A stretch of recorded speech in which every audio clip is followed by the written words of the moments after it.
In the final section of our stretching routine, we're going to focus on the muscles at the front of our hips. These are very important muscles as they help us to move forward in our walking, and they assist us in our squatting and sitting positions. In the stretches, I'm going to actually use a blanket in order to support my knee. Take as much thickness as you need. And if your balance is challenged, it's good to have a chair or a ball or something steady next to you in order for you to put your hands there. So starting up into a kneeling position, stepping one foot forward.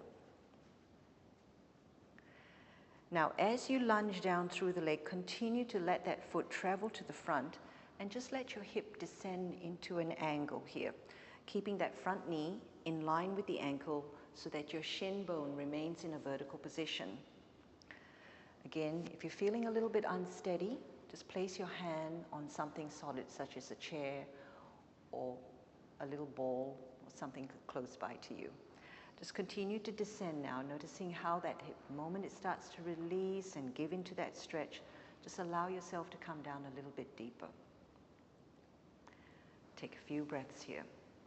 These muscles are extremely tight, so be very, very careful.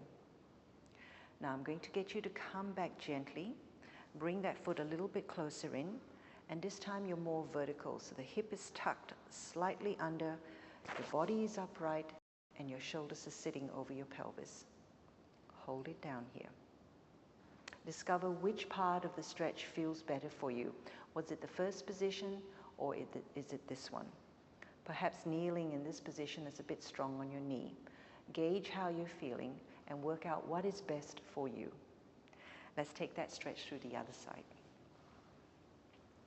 Find that level. Step the foot forward.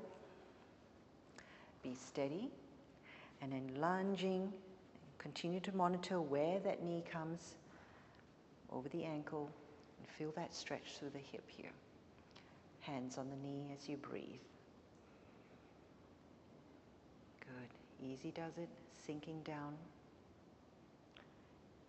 Whenever those muscles are tight, it's probably best you don't overstretch at this point in time, at the very beginning. 15, 20 seconds, then up to 30 seconds would be ideal.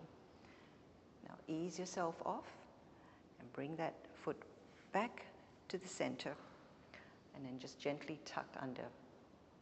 Chest is upright, shoulders down. And hold it steady here. And release. In the next stretch, we're actually going to be lying down on our tummy, and I'm going to continue to use the blanket. It may be a bit thick, but that's perfectly fine. So I'm going to come you down into a prone position. Now here the spine, sections of your spine are challenged in extension where the spine is bent back. Elbows under your shoulders, your palms can remain down or your palms looking at each other. Continue to gently gravitate your abdominal muscles towards your back. Your hips are in that beautiful extension so they're not flexed. Your knees are centered and your toes are stretched back behind you. Each time you exhale, you're going to float your tummy up and off the floor. Exhale. And then breathe in as you extend it forward again. And breathing out and draw those abdominal muscles away from the ground. And inhale, keeping those legs centered so there's no turn out with our legs. And exhale, and we reach. And inhale. And we're going to start to transition back onto our knees. So bring your chest a little closer down to the floor. Pull your arms and squeeze them tight into the body as we lift up onto your hands and knees. And sit back into a little bit of a stretch for those hips and your arms again. Complements the spine extension that we just done. Breathe smoothly, easily. And coming forward. Well, I hope you're feeling more supple, relaxed, and energized. Try to include daily stretches in your everyday life. Regardless of what you're doing, it will certainly complement all the sporting activities that you're likely to do. Take a few moments now to lie down, close your eyes, and just relax.